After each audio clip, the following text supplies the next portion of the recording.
You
realize deep way under the surface, and like a fire needs coal in the furnace. This is your goal that makes it all worth it. This is your why that gives you your purpose. Let's go. Thoughts can keep you down, pushing deep until you drown, or they can keep you up strong, focused on the now.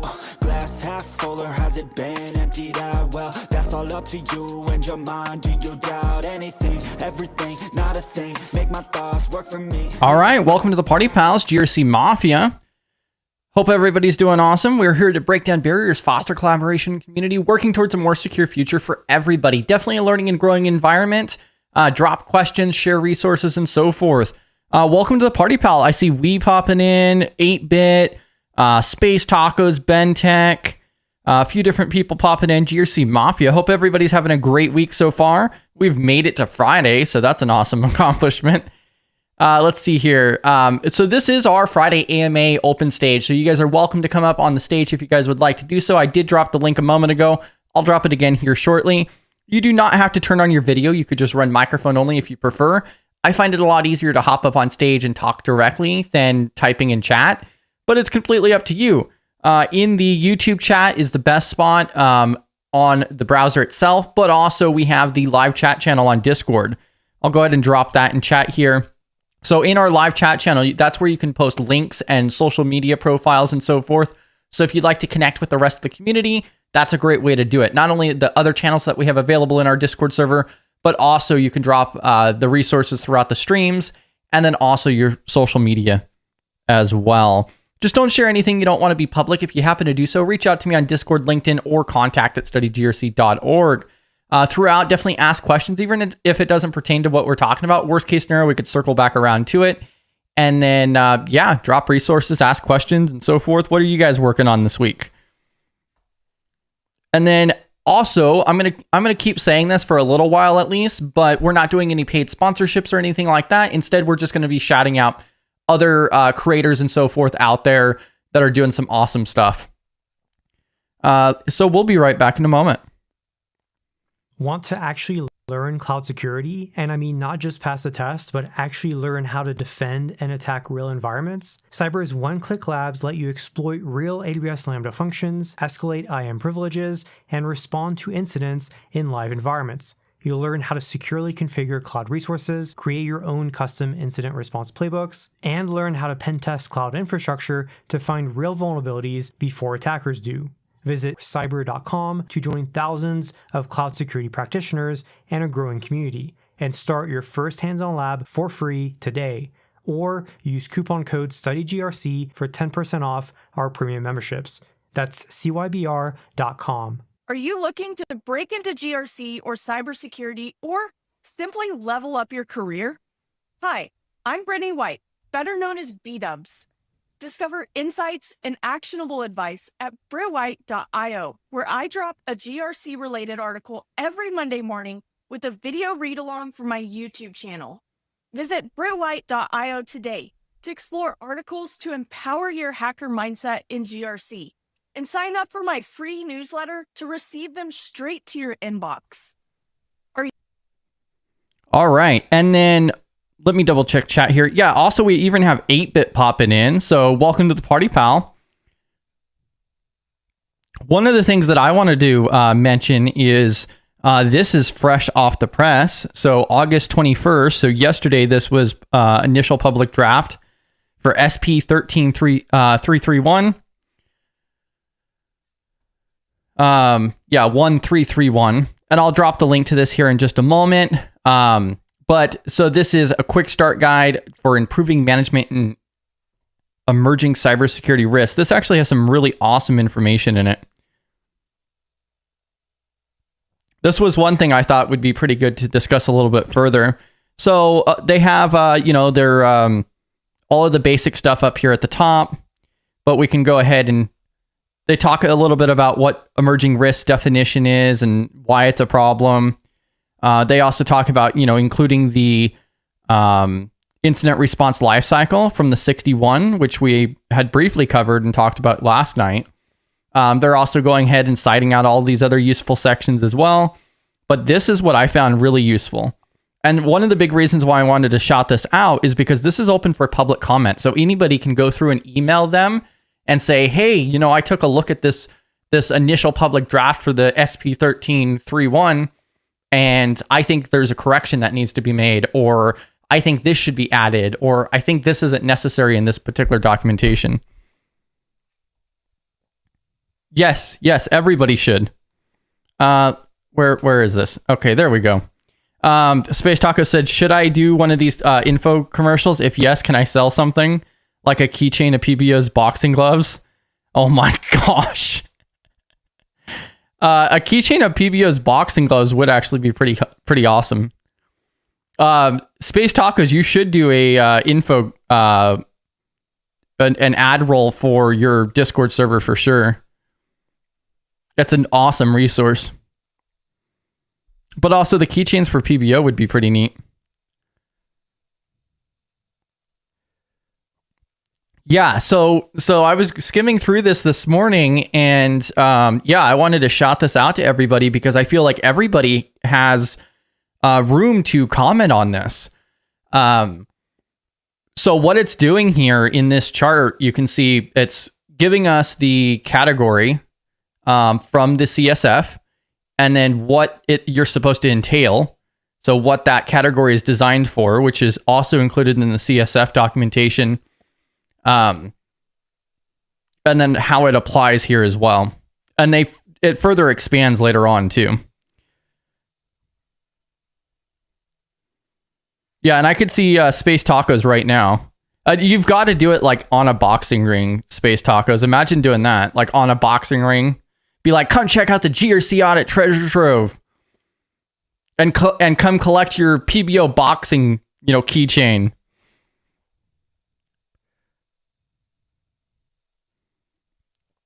Yeah, so NIST just keeps pushing out these profiles and quick start guides, and it is very useful. They try to direct it towards industry, and it makes a big difference. So here they're trying to map this over to like, hey, this is what we're talking about, risk assessments, and the IDRA for risk assessments, identify, function, and then the subfunction for the risk assessment, perform root cause analysis, organization cyber incidents. And so it seems like they're really trying to further define what they're talking about. So yeah, it's not a huge document either. This is 14 pages. So you could take a look at this, be like, yeah, no, I agree with this. That makes sense. Or you could say, hey, I don't feel like you explained this well enough. There's a bunch of different ways to go about it. One thing I really don't like is having the line numbers here. But I get it. It's so that way when you supply comment, you could say, hey, on lines 85 to 89, or in reference to. So, yeah. A business impact assessment as described in NIST IR 8286D. And this is one of the other things I love about NIST is that it all kind of interconnects. And I think that NIST is trying to do an even better job at making everything more of a one type of thing. So you have 400 documents, but they all kind of work alongside each other. And yeah, Space Tacos, you really should. You really should. I mean, especially in your area, you should be able to find a boxing like arena or otherwise. Like, come on. I mean, it'd be even better for PBO to do that. I asked PBO for an ad roll as well. I'd love to see PBO do an ad roll like that. And then also, Cybersecurity Dojo, Rothnir, I need to get an ad roll from. And then also Brews and Hacks as well. So, note to reviewers, while the goal of the document is to show that preparing for unknown risk can be accomplished through risk planning using the CSF 2.0, NIST is also interested in feedback on this initial public draft regarding how this paper categorizes the differences in certain terminology, specifically the difference in risk response and strategies. And as Appendix A discusses, there are numerous conflicting definitions for the terms emerging risks and emergent risk within the cybersecurity community and across other scientific and technical communities. Oh, look at that. PBO's even popping in here.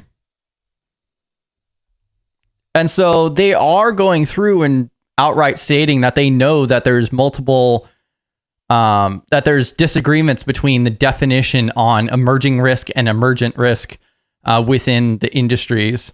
And that's one thing that NIST is working on and trying to get comments to further define. So emerging cybersecurity risks. So emerging risks that are unknown to some organizations and known to others. These are largely well understood risks, ransomware, distributed denial of service, phishing, etc., that some organizations simply do not know about yet. While these risks evolve due to outside factors, new technology, environmental regulations, etc., there are known, well-documented mitigations to these risks. An organization that has not identified these risks may incur a large-scale impact if one of these risks is realized. Organizations that bolster their risk identification techniques are likely to be aware of more emerging risks. Example activities for minimizing this type of emerging risks are under Table 1, IDRA. Yeah, PBO, quick right hook. I mean, come on, PBO, why can't you? That would be that'd be the only ad roll that would be better than Cam's fancy, very professionally edited ad roll, is a PBO in the boxing ring who just like turns around mid-fight. Come check me out Tuesday nights, 9 p.m. Eastern. Get your GRC on. Now I'm gonna have to get boxing gloves. Get him like embroiled with PBO Thunder Punch.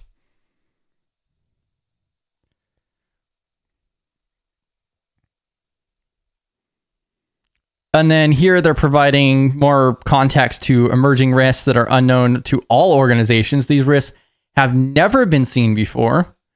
So these risks have never been seen before, and there's no documented risk mitigations, avoidance strategies, or transfer opportunities.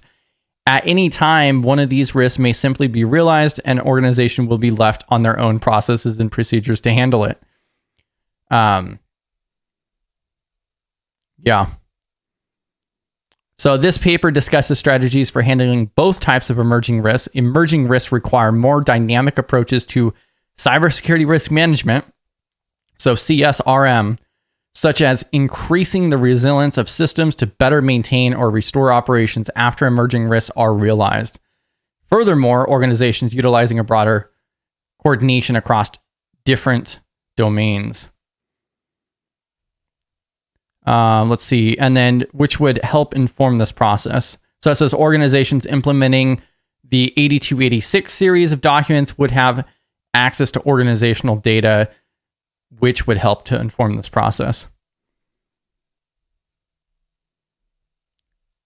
Well, and I think this is really vital because pretty much what they're stating here is, hey, if you go through the CSF, then you're better off because you're doing something and you're going to be more informed, which helps against those emerging threats that are unknown, that are known but unknown to the organization at the time.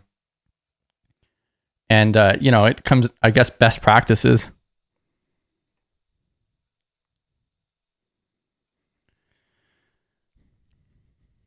Yeah, Cam did such an amazing job on his ad roll. Oh, and here comes PBO again. Why you say it like that, man? I expect a good morning. Shout out to the chat. Good morning. It's afternoon for you already. It is.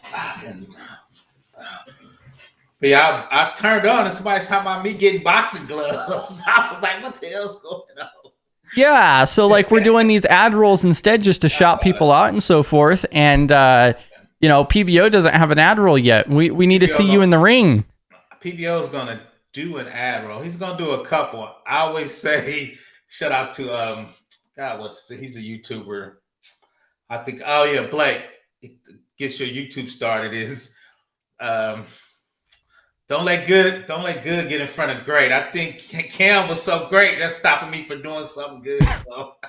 But shout out to Cam, he did a great one. But I'm gonna do one. Mine's probably gonna be a little less than what B-Dubs did. Shout out to hers. Hers was pretty good. Then I need to work on something a lot better.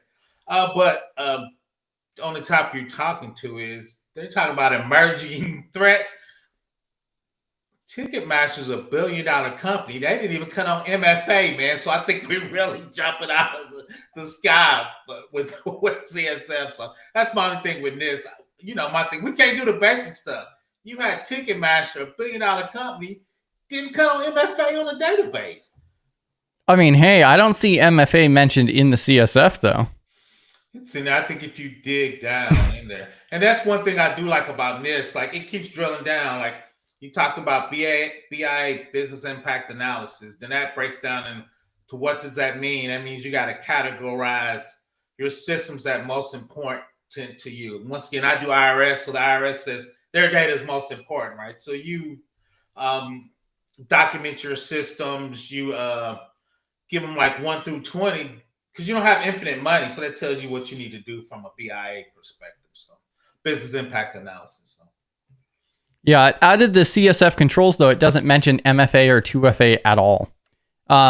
It does have the language in the identity function, I believe. Yeah, but, me, I always put them. I think when I think of CSF a lot, I always think of the management side. We always talk about that, where the CIs level 1, level 2, schism, STIGs. That's going to tell you what the MFA is, what's your password complexity. My favorite thing, you should dip your toe in the zero trust, start doing microsegmentation. That's usually going to be on the technology side. CSF, that sounds expensive. Which one? All of it? Yeah. But to me, it's like golf. You can make it as expensive as you want. You can start off with Defender, the Microsoft, and doing microsegmentation. That's pretty low cost. Now, getting the segmentations right, making sure what communications are right. Because when I did my zero trust, it's levels to it, right? You do basic. I think they had advanced. Then they had some term for, a super advanced. Adaptive. Yeah. So you would build up to it. So it's not one big bang. You spend all this money. Is like you said, can we get some MFA? Can we get some micro segmentation? Can we get some encryption at rest and in transit? Most of that's, especially if you're in the cloud, that's a click, and a lot of that is low. A lot of that is low cost.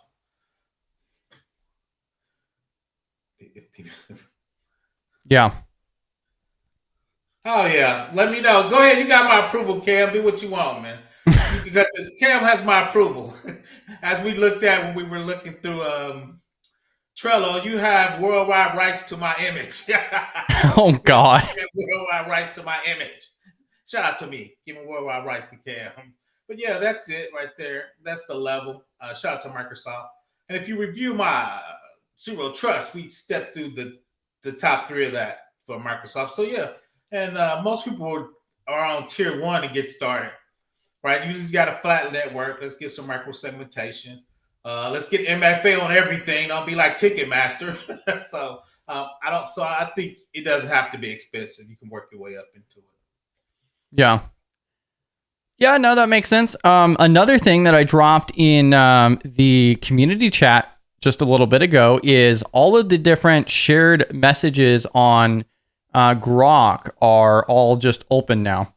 So if you Google search, let me go to Google, then you can go through and see all of the different publicly shared chats that so on Grok, if you click on share, you get a link to send to somebody to share your chat. Well, it's being search engine indexed. So I figured I'd shout this out. Over 300,000 chats are in Google now from Grok. Shout out to Grok. I noticed that there's even files that are in here too. See, like Starlink financials and expansion, 23 to 24. Oh yeah. I figured I'd mention this because these other AI companies, I think ChatGPT did the same thing early on, but then they fixed it pretty quickly. But I'm expecting this to be reversed. But now it's already indexed by the search engine, so it's out there on the internet forever. There's going to be some type of thing. Yeah, like there's all kinds of stuff here. Like, we could search for health, for an example, advice and symptom inquiry, summarize, my health results or my lab results and see if anything comes up. Yeah. Advice and symptoms, all kinds of different stuff here. Is it a monetized? I know I'm messing that word up. Because a lot of times if they take out the PI, they can put it out there. No, this is like if the user wanted to share the chat. Mm-hmm. So like if I upload my lab results or I do a chat with Grok, then I can click on share and I can send that link to anybody I want. So it's public. It's a public link. Anybody with the link can access it. But also Google has now indexed everything. Yeah, like you said, I think they're gonna clean that up, but we'll see. Maybe. Oh, hey, look at that. I just searched, just the keyword space tacos, and it pops up Grok's sassy digital Q&A, invention of dolphins. Alrighty then, not pulling that up on stream. Facts. Facts. I don't know, Lockheed specs. Yeah, like, who knows what could possibly be in here? I'm sure everything's in there.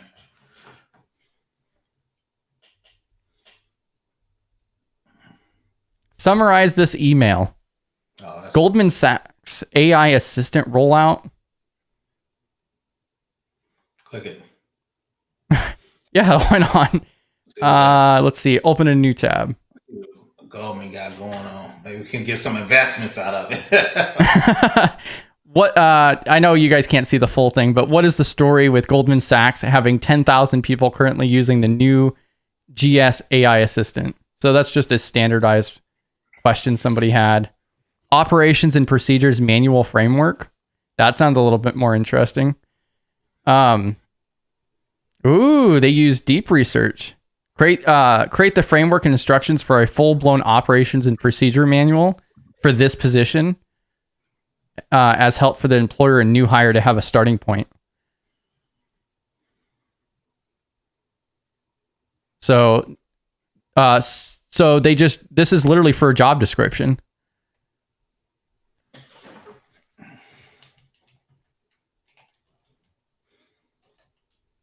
I don't see a company name there per se, but they did follow that up again.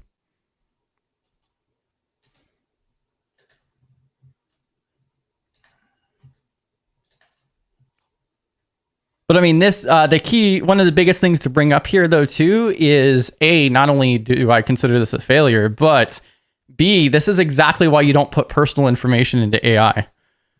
Facts. Like, this is scary.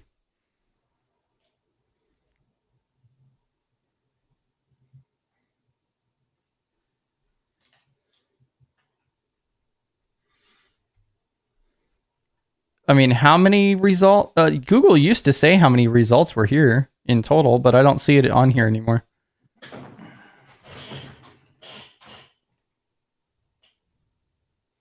Space tacos. Wait, what? Welcome to the party, pal, Regine. Shout out to Regine. Oh, and there was one that I found too, where it was actually somebody trying to break the AI and successfully did. Yeah, I'll pull that up here in just a second.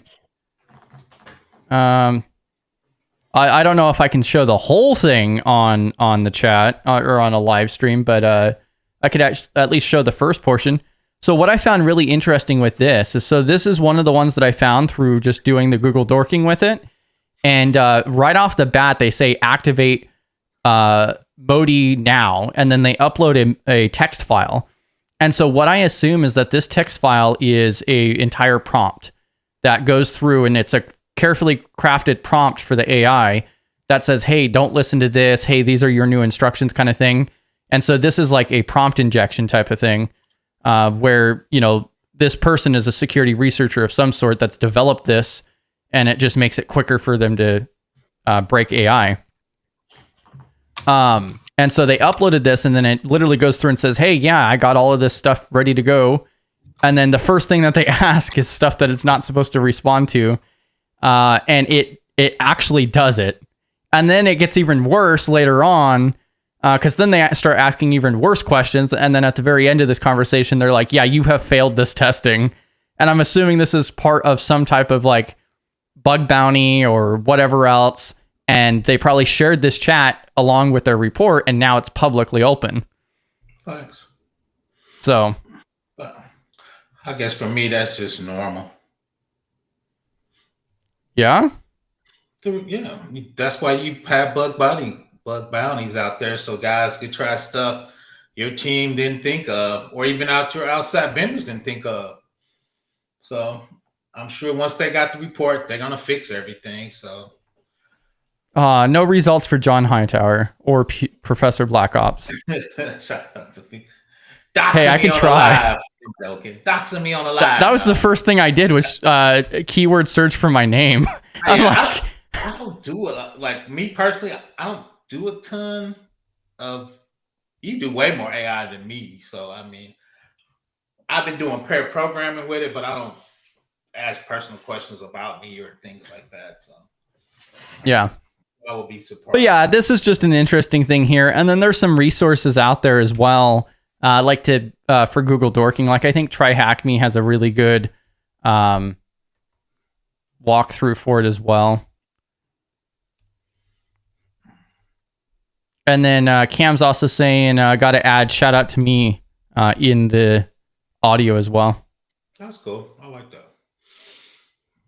But yeah, I think everybody should be using AI as part of their job. I got to start using it more myself. So, well, and also like a lot of people have been talking about like Copilot lately and how that's been getting broke. I just say it's getting better. That's all. People breaking it, they're gonna make it better. So, so that'll be and so this is I'm not signed in here or anything, but on TryHackMe, Google dorking, where it literally goes through and you could follow along and practice and so forth on all the different like search options that Google has. And yeah, there's a lot of stuff you can do. You could restrict it by file formats like PDF only or just Excel. You could search by keywords. You could look for sources without particular words in it. So there's a lot you could do with it. And I did drop this in chat as well. Regine says, I'm late to the conversation. Is Grok better than Perplexity and Gemini? I talked about this before on the fact that I don't really like to say that any of them are really better than the other, to be honest. I don't like, it's just not a fair comparison because each one of the different AI models has their strong suit. Like Perplexity's entire goal and focus is towards the research. Like, here's the citations on this topic, and it's more research driven. Like if you're trying to find sources for a particular topic. Gemini's big strength is being embedded within their ecosystem.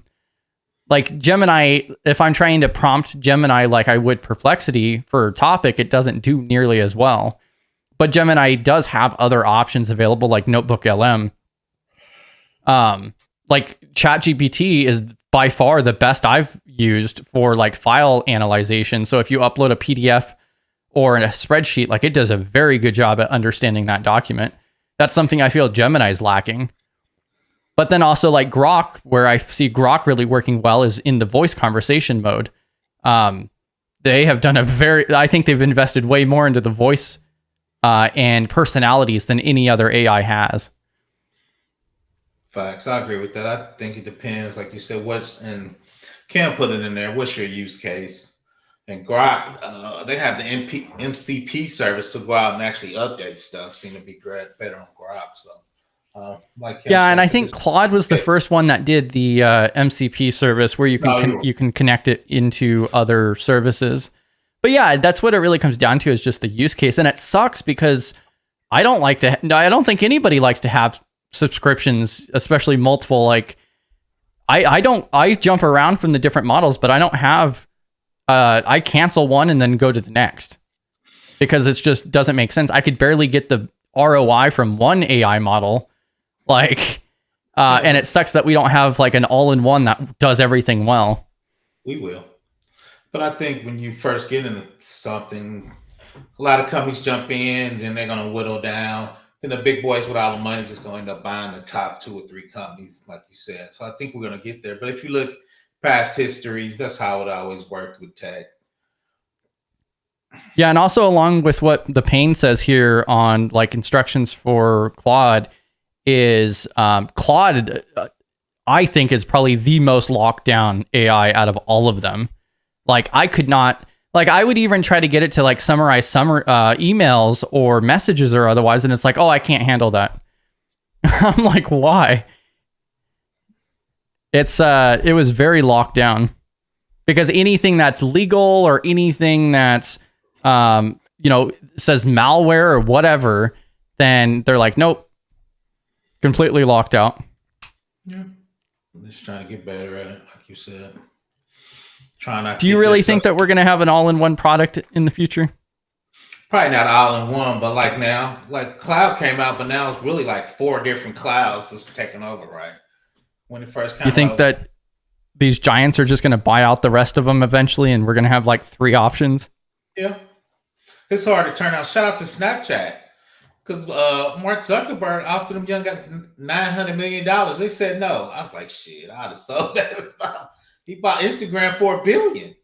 Who's going to turn out $1 billion, man? So I think, because too is the sad part is the big companies are just getting bigger. So Microsoft has infinite money. AWS has infinite money. So after a while, I mean, they're offering guys now. Some guy got an NFL contract in AI. They offered him $100 million because he's one of the top AI guys. So if you keep spending $100 million on talent, after a while, you're just gonna buy it out. And then if you look, especially in capitalism, that's how it works. No, it makes sense. Yeah, and Regine says, thanks for the breakdown. And yeah, of course, I think it's a really common question because something that surprised me recently is like I was reading a report that was talking along the lines that only about 40% of adults even use AI like once a week, and then only 6% use AI on a daily basis more than once. And I find that absolutely like dumbfounding, to be honest. Like I probably prompt AI 20 times a day. But we had that conversation. I'm almost 60. Yeah. None of my homies use AI but me. I got about 20 homeboys. They do not use AI, man. Yeah, which is crazy to me because it's so embedded into like my workflows and what I do and so forth. But that's also a very common question on like, okay, so what AI should I use? And the downside is all of them kind of do something better than the other. And something else I wanted to mention too is like, I'll try to pull up the website here. But like a lot of these AI models run off of benchmarks. But like I was looking at trying to do a video for this because like the AI benchmarks are just like not valid in my opinion. Like just because an AI model is higher up on a benchmark doesn't mean the AI is better. That's just not how it's just how it works. Well, the only reason I pause is I can't even think of the name of the company. Gartner. They make their living on benchmarks in the Gartner quadrant. Gartner's going out of business. No, I'm joking. So from a business perspective, they pay those guys for those benchmarks. Now you use it in real life, right? So, you switch out. Why do you interrupt B-dubs? Right. He interrupting the VP, but no. So yeah, I work for big companies. They pay a Gartner a lot of money for that research, right? So yeah. Let's see if this will even load. I'll drop this link in chat too. But so this has diagrams and so forth for the benchmarks, even for the latest models. I actually don't know why the hell it's not working. Oh, okay, it's working on this side. Here, I'll just move it over here. Will that work?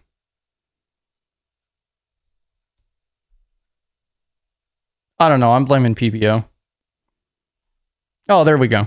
It's coming. Yep. Jesus. So yeah, these benchmarks, you could see here like GPT-5, which is the most recent that came out, is now at, what is that, 68%. And then they have medium as well. And then Grok 4 is the next one at 67% or 67 on the benchmark itself for intelligence. And so like, it's really hilarious because you'll see a bunch of different people who will be like, oh, you know, the latest, most up-to-date is GPT-5. But then they find out like, hey, it's not working as good as what I was just using with Claude or what I was just doing with Gemini. And see, like I was able to take my system prompts for summarization or to extract the important details out of articles into open source models that are 1,000th the size of these models, and it's doing better than even these models are doing. And that's on local AI. Because most of what the large majority of what people are doing don't actually need this in the first place, but then also they're seeing that these AI companies are focused on scoring high on the benchmarks because of the competition to look good and get the publicity for such, but it doesn't mean that the actual outcome responses are any better. Yeah, but that's, I mean, I know what you're saying about like Gardner and, you know, that's how they make their money and so forth, but it's gaming, yeah, that's part of gaming the system, right? And if you look at OpenAI, when he went in, Bill Gates wanted to do health type stuff, so they went and tuned their model to do health stuff. So when they gave a proof of concept to Bill Gates, he can invest $1 billion. But they kind of knew what question he was going to ask, so they kind of gamed the system, right, for those type of investments. I wouldn't even call it gaming the system. These are the general things businesses look for. So those are the things they push at the top of their list to do these type of to make those type of lists, right? So. Yeah, and I think the unique thing around Gardner, though, is that they do the research behind it. They'll do the polls, they'll do the surveys, they'll do all of that. Whereas these benchmarks are literally just certain prompts that are asked to these agents and tests that they go through, just like an exam. So I think it's a little bit different, too. No, I just hate the fact that the market focuses for these benchmarks just for the publicity. But like this is the open source models. So these are open source models that you could run. You can mark this down to small models, which is what you could run on most machines. The tiny models you should be able to run on your cell phone even. But you can see here like Gemma 3 is only 25 for intelligence. The best one up here is Quinn 3, but that is the 30 billion model, which is at 53. But that's like what I use on my systems, not the 30 billion model, but I think I use the 8 billion model. DeepSeek R1. Just my point being is that these models you could get running on a local system and have a very particular purpose for it. And it's a lot more cost effective too. And that's also what some businesses are doing too. Like they're using Llama to run their systems. They're running it in the cloud or otherwise, but it's 20th the price of subscribing to ChatGPT for a business.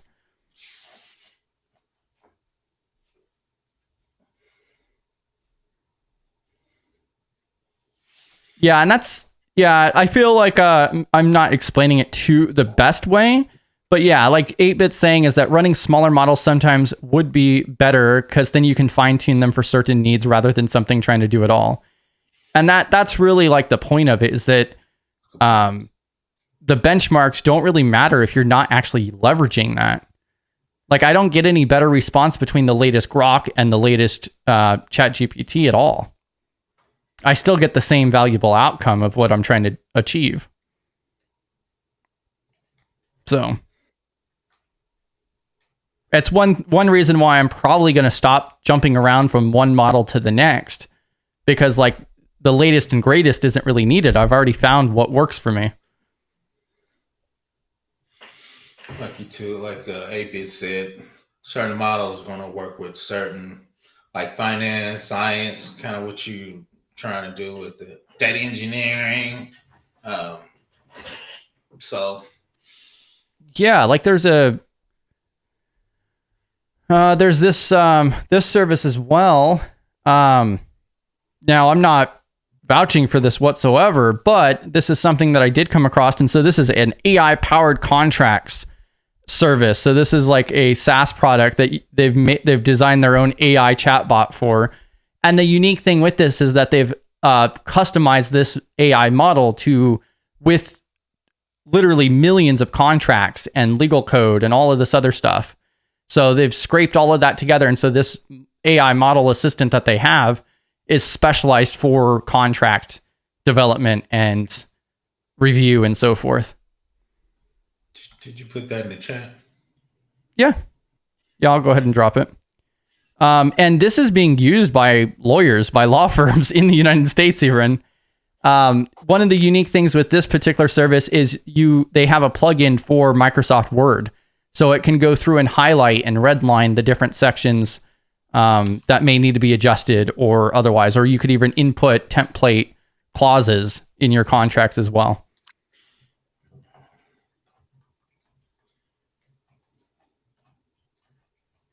Sometimes the scalpel is better than the Swiss Army knife. And that's what I found with AI is that you are much better off by having a model that's just for that one purpose than having something that does it all. And I think that's even more important with the fact that people aren't really using AI. And I think a majority of that is because they don't know how. They don't know, like, why would I?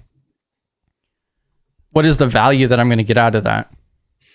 Well, if you look at technology, usually you have your early adopters and your first movers. You're an early adopter. You just don't know it. So most people wait till you figure it out before they jump in for the masses. So I think that's traditional. But also, like, how ChatGPT went public like the mid to late, like Q3 of 2022. So that's still early, man. I know you think because it's 3 years it's old. Your numbers, only 40% of people using it. So obviously you still early if they haven't came in yet, right? So, but no, I get what you're saying. I just think people don't really realize the movement of technology because we're in technology. Right? So I think a lot of people. Well, I think another part of it too, with some of the people that I've talked to recently, is like one reason why they don't use AI is because it's pushed upon them. All they see and hear about is AI. Oh, this product now has AI. This has AI. Here, use Gemini in your email now. And it's not something that they want. They're like, I've been doing it this way. It works. Why would I do anything else? It's always been like that. Everybody think they know. I was old enough when Excel was Quattro. People didn't want to use spreadsheets. They thought that was the stupidest thing ever. What? People were doing shit by paper. They didn't want to do Quattro was before Excel. People didn't want to do Quattro spreadsheets. They thought it was antiquated. They were still doing stuff on a mainframe because they thought PC was a toy, and they made them. I still know an accountant that uses those old accountant paper and pen, literally. But we know that's obsolete now because you train people on Excel in high school, right? But when they first brought it out, people thought Quattro was crazy. Then Word Perfect was before Word. I did Word Perfect. A lot of the older executives didn't want to use computers. They had their administrative assistants print out their email. They wrote on them and gave it back for them to send out the email. They didn't want to use email. So I'm old enough to remember. People think it's new and all that. And I think I brought this on, and I was joking with a friend of mine who's a little older. I said, AI is basically the calculator. People didn't want to train you a calculator because they thought you were stepping on the fundamentals of math. So there was a big thing. We shouldn't let kids use calculators because they were going to lose the traditional. Now, that sounds stupid, right? So 20 years from now, that's what you're going to be saying. I remember when people didn't want to use AI, only 40% of people. People don't realize this is just a trend. Everybody thinks it's something new. No, AI is just the new calculator. I mean, we went to blows over people using the calculator in class. Yeah, and Space Taco says pen and paper, he's wise in the old ways, honor your elders.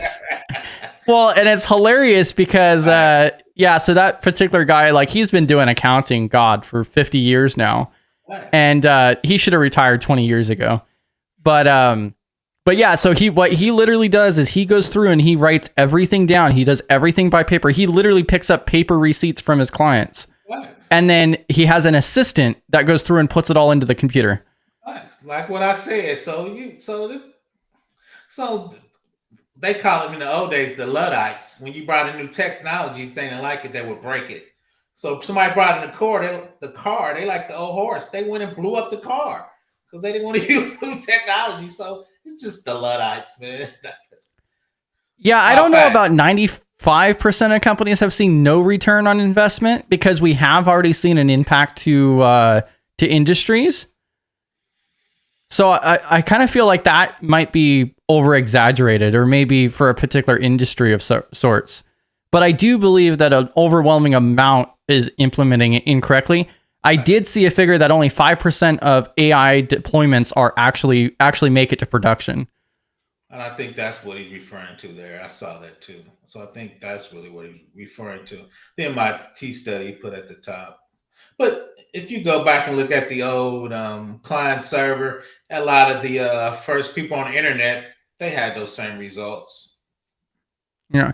Well, and so like the Payne mentions that it's an MIT study, but that's like one of the, I forget the name for it, but there's this entire thing where you could find research that says one thing, research that says the other thing, right, and compare the two. You have that always.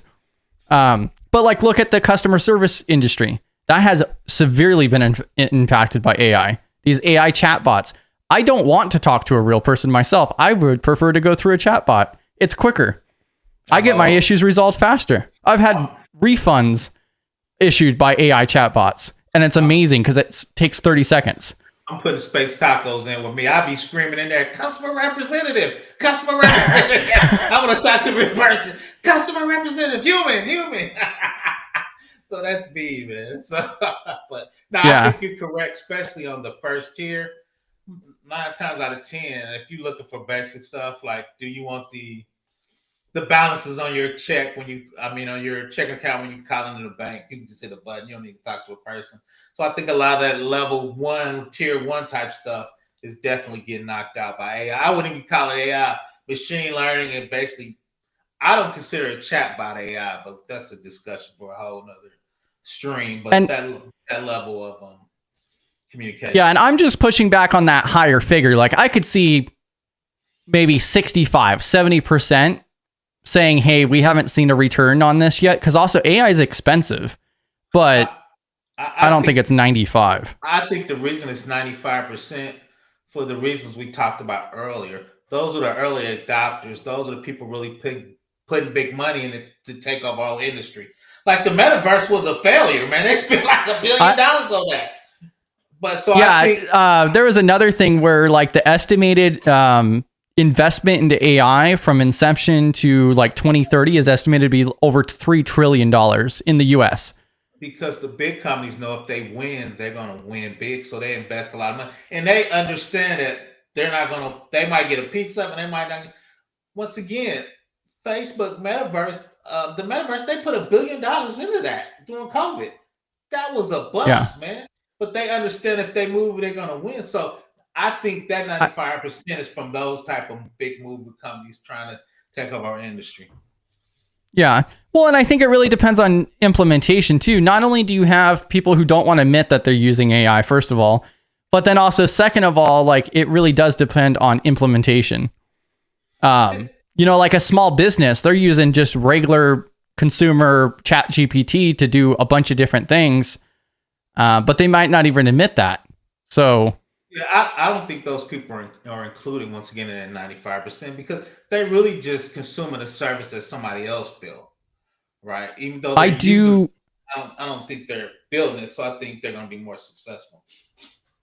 Yeah, I do believe that there's a lot of very rich people that would lose a lot of money if people don't adopt. Which I think it's a tinfoil hat thing, but that's where I think you get a lot of these news stories and so much publicity around AI and it's getting pushed upon people so hard is because if they don't adopt it, they're out so much.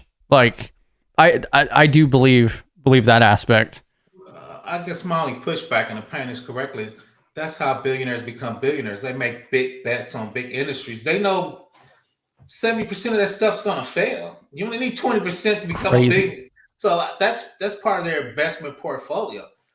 I did Oracle in the 80s. Oracle bought 400 companies because they knew the database was going to become irrelevant. So they make they make those big bets all the time. I mean, so I worked at a Fortune 500 pharmaceutical company, number 11th in the world. They had a portfolio. I used to work PMO. A cancer drug will make $1 billion, but it's only 3% of that's going to be successful. This Me Too drug, we're going to make 50 million, but we know we're going to be successful because we know it's not high risk because it's a Me Too drug. So they have a portfolio of investments. So that's what they do, Payne. So I think losing a bit. Yeah. If you're not betting big, you ain't winning big. No, yeah. But I do feel like that's one big reason why it's being pushed so hard and why AI is everywhere. That was the cloud and client server in the 80s. When everybody was doing the cloud, if you wasn't in the cloud, so everybody made those big bets. People forget client servers. When everybody went from mainframe to PCs, that was a big bet. IBM called the PC a toy and it would never work. That's why they damn near went out of business. So people make big bets all the time. I think that's more of a failure on the company than anything else. Oh, thanks. Like. But I don't think that's really an effect of AI. We just got bad security. We had bad security before AI came. AI makes it a little more prolific because you open it up all your data for research, but we suck at data security. Once again, Ticketmaster didn't put MFA on a very basic database, and they're $1 billion company. Yeah. Well, and also like when that whole snowflake happened with the lack of MFA being forced, like I had mentioned before, as I noticed in Google Workspace, they started enforcing the root users to have MFA silently. Like they didn't say, hey, we saw Snowflake over here, so a week later we're pushing MFA on everybody. It's now a requirement. You don't have a choice. I push back on that, but go ahead and finish. I push back on that. Long story short, in AWS the same way for their S3 buckets. People were putting their stuff and it was open to the internet. So AWS said, Congress came out and chastised them. So they was like, okay, we're going to set, I call them the safeguards, the framework, the boundaries around it, I guess to try to help them. My thing is, if you don't know how to do security as a $1 billion company, get out the game. That's me being get off my line type old guy. Yeah, and I'm not sure exactly what's meant on the last part of this, and no one bit AI companies are making any money with it. I think you might be referencing the fact that the AI companies aren't making profit margins yet. And I think that's what you're talking about, which I think is true. I don't think like they've dropped so much money into it that they haven't seen their return yet. So Yeah, but that's the way AWS didn't make money for 15 years. So that's when you do big bets and big companies, you don't make money.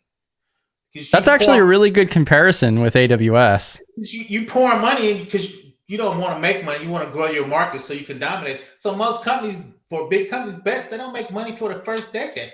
Amazon didn't make money, I know, for the first 12 years, and they knew it. And the people invested in them didn't care. They knew it. They want a big market share. They want to dominate. So they gave them billions of dollars and said, don't worry about it. We trust you. Oh, God. Well, I mean, hey, it worked out. But that's been a model for about 20 years. Let's get in there. Let's dominate. Facebook didn't make money for the first 10 years till they got their ad machine. Facebook so is that like how Silicon Valley grew to what it is now, where you have all of these investors just like tossing money everywhere? Yeah, but they understand that if you dominate a market, you're gonna make your billions later. Because they were trying to make money, but if you're trying to make money, you're not trying to grow. So you're either gonna grow or make money. So they feel like if we dominate the money, because Microsoft, I mean, if you look at Facebook, they didn't make money for 10 years. Yeah, and I wish that there was more transparency with it, but yeah, I don't know. I'm sure that if you add up all of the expenses that these AI companies are dropping in, they're not making their profit margins back, but I don't know about $156 in processing power, to be honest. Because like based on most of the metrics that I've seen, like the average person is not even using AI, and if they do, it's very rarely. Fine. So the majority of the processing power are these AI apps and other services. Like look at Google Search. You Google Search and it automatically uses AI now without even asking. But that's the reason ChatGPT was running out of processing power money. That's why they partnered with Microsoft so they could get Azure processing power. Because Microsoft's like, we make infinite money. Come on in. God. We make infinite money. And I do believe like if they don't see more widespread AI adoption, you know, it is eventually going to level out and plateau. But it worries me that we're going to see the same thing like we saw with what was that, buyouts for the banking system, because they're too big to fail. Maybe I need to be more succinct. That's the end game. The big guys buy the little guys because they got infinite money and everybody cashes out. That's the end game. If you look at if you go down to Silicon Valley, they interviewed 20 guys that made $10 million. These were companies nobody ever heard of because Microsoft bought them, Oracle bought them, because they had niche that they wanted to bring into their corporation. AI is just a bigger niche they're going to bring in. So yeah. Now, OpenAI might last because they got the big, like we talked about, they're the first mover. They got the big slice. So they might survive, but all those other companies, they're going to be bought out. Yeah. But yeah, so we're like at the hour mark now, so we're gonna bring this to an end. What are you streaming next week, PBO? You got somebody lined up for interviewing? I have not. You know me, I be doing it by the seat of my pants. I have no idea yet. I'm trying to figure that out. But yeah, PBO live streams at 9 p.m. Eastern every single Tuesday night. I might move it up. You got me thinking. I might move up to 7. You got me thinking. So maybe you can join me more. I'm like, I wish Chris was here. He's probably sleeping. That's the problem, because that's 8 p.m. my time. I know. I probably moved to 7 though. I've been debating because I think y'all don't. Come on, PBO. Y'all don't stream as much as y'all used to with the every day. So I might take the Tuesday 7 spot. So I'm thinking about take it. So I might push it up. But no, once again, just grind. I actually been, studying for my next AWS cert. But shout out to B-Dubs before I get on that CISSP. I'm trying to get a little better with AI like everybody else. There's just so much to try to figure out and learn. So, but no, that's about it. If you need me, Coffee with the Mafia, I'm tier 2 if you need me. I'm sure Chris and B-Dubs can take care of you. Shout out to the chat. Yeah, and also 8-Bit says it's like back in the day when web browsers were new. AOL, Google, Yahoo, etc., all competing at first. It's the same thing. Yeah. Facts. I think Chris thinks it's something new, but nah, man. I've been about to 3 of these: client server, mainframe to client server to cloud.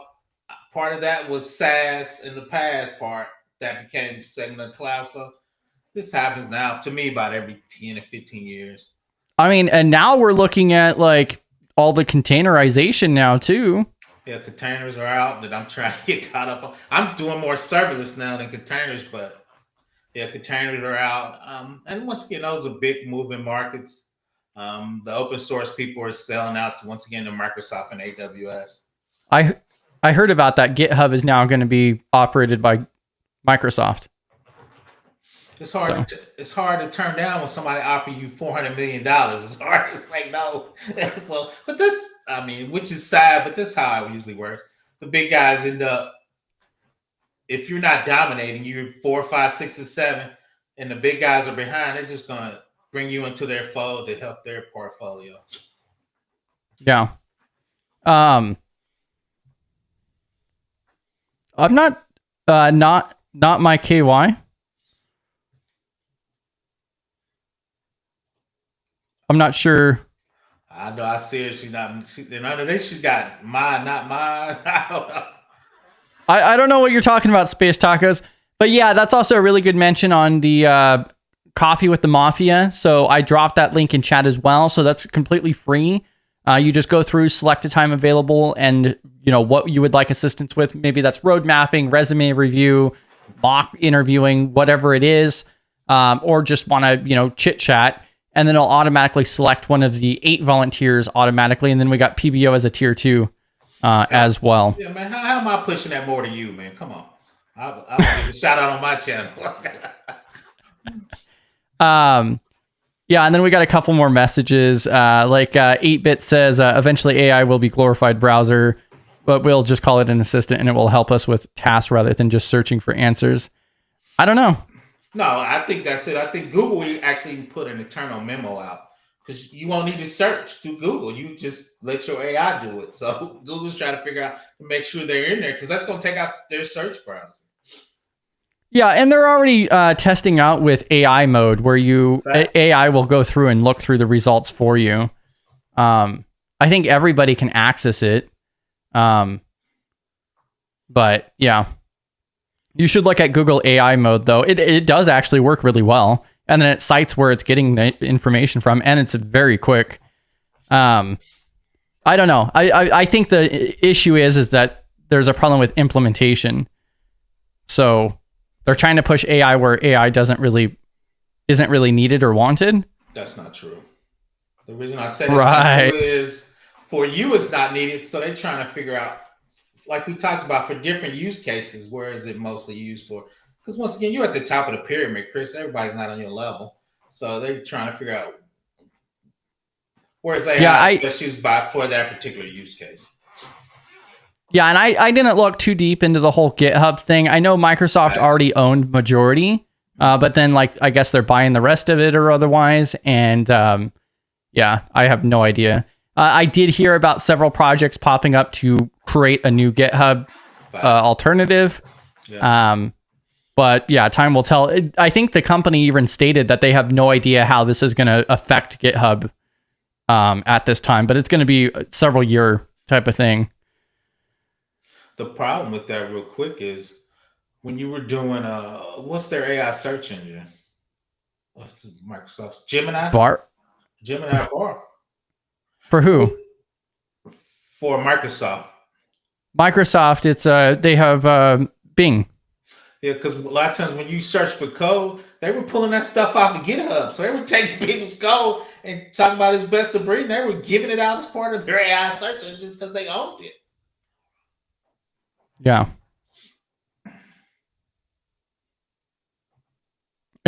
Yeah, and then of course 8-Bit saying time to go self-host. No, oh gosh. That is incorrect. That is incorrect, 8-Bit. But I think, and that's one thing I give a shout out to open source. If somebody acquired it and they don't like it, they'll fork it in a heartbeat and start something new. So That's the good thing about open source. If you don't like what Microsoft doing, somebody's gonna fork it real quick. So that's one thing I do give a shout out to the open source community. If they don't like it, they'll fork it.